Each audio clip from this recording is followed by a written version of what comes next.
Meu nome é Guilherme, tenho 7 anos. Li Ana Maria Machado.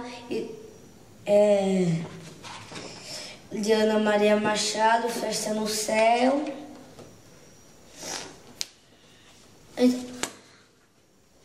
Então, o BTV afirmou que ia ter uma festa, mas era no céu. Então, o Mico Leão Dourado,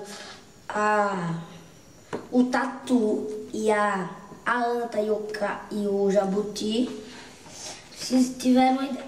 Eles se reuniram e a cobra também foi. E o esquilo.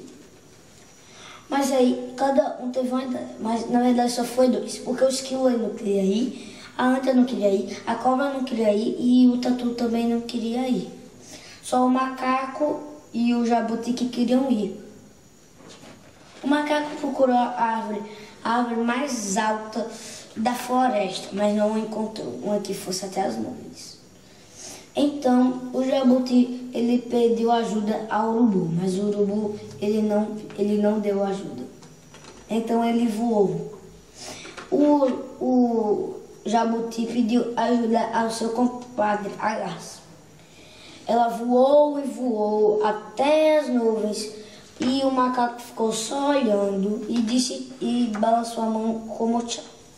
Quando chegaram lá, tinha muita música, muita dança. Aí o Jabuti já foi para a parte da comida.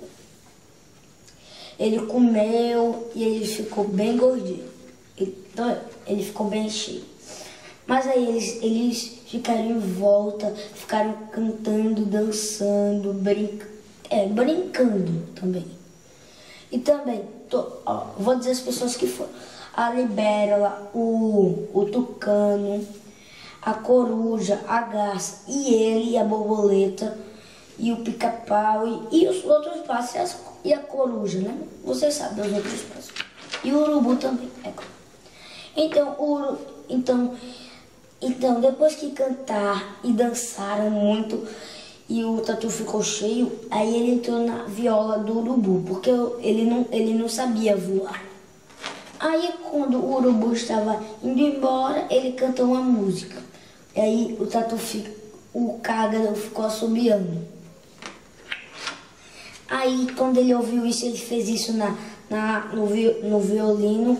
Aí, ele caiu lá no chão e quebrou a casca.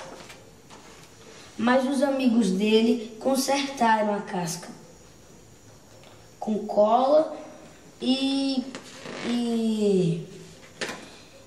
as peças do casco dele.